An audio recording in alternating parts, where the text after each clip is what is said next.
মোৰ নাম চিয়ন শইকীয়া। মই আজি জ্যোতিপ্ৰসাদ আগৰৱালাৰ বিষয়ে ক'ম। জ্যোতিপ্ৰসাদ আগৰৱালাৰ জন্ম হয় 1903 চনৰ 17 জুন তাৰিখে ডিব্ৰুগড় জিলাৰ তামোলবাৰীৰ চাহবাগিচাত।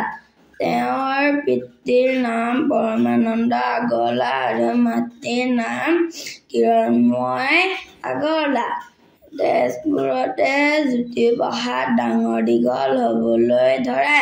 তেওঁৰ পিতৃ মাতৃ সংগীতপ্ৰেমী হোৱাৰ হেতুকে তেওঁৰ মনতো সংগীতৰ প্ৰতি ৰাপ জন্মিছিল। আন ল'ৰা-ছোৱালীৰ দৰে জ্যোতিপ্ৰসাদো বৰ তহজবজীয়া আৰু চঞ্চল স্বভাৱৰ আছিল। হাইস্কুলত পঢ়ি থাকোঁতে 1921 চনত শোণিতপুৰী নাটকখন লিখিছিল। 1926 চনত তেওঁ উচ্চ শিক্ষা লাভ কৰিবলৈ ইংলেণ্ডলৈ যায়। তাত এবছৰ অধ্যয়ন কৰাৰ পাছত বোলছবি নিৰ্মাণ কাৰ্য অধ্যয়নৰ বাবে মন মেলে। সেই উদ্দেশ্যত তেওঁ জাৰ্মানীৰ ৰাজধানী বাৰ্লিনলৈ যায়।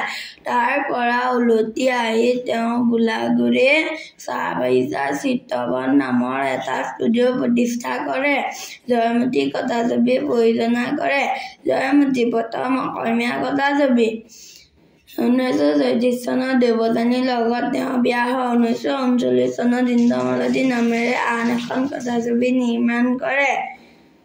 তেওঁ প্ৰায় 300তকৈও অধিক গান ৰচনা কৰিছিল। তাৰ পাছত তেওঁ অসমৰ ইমূৰৰ পৰা সিমূৰলৈ বিলম্ব গীত গাই ডেকা শক্তিক জাগৃত কৰে। তেওঁৰ গানবোৰক জ্যোতি সংগীত বোলা হয়।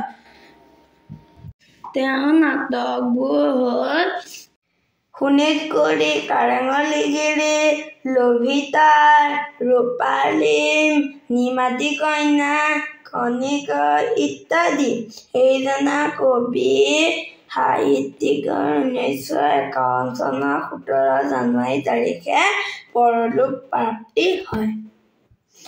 তেওঁৰ মৃত্যু তিথিটো সমগ্ৰ অসমতে শিল্পী দিৱস হিচাপে পালন কৰা হয়। তাকে কৈ মোৰ চমু বক্তব্য সামৰণি মাৰিলোঁ। নমস্কাৰ।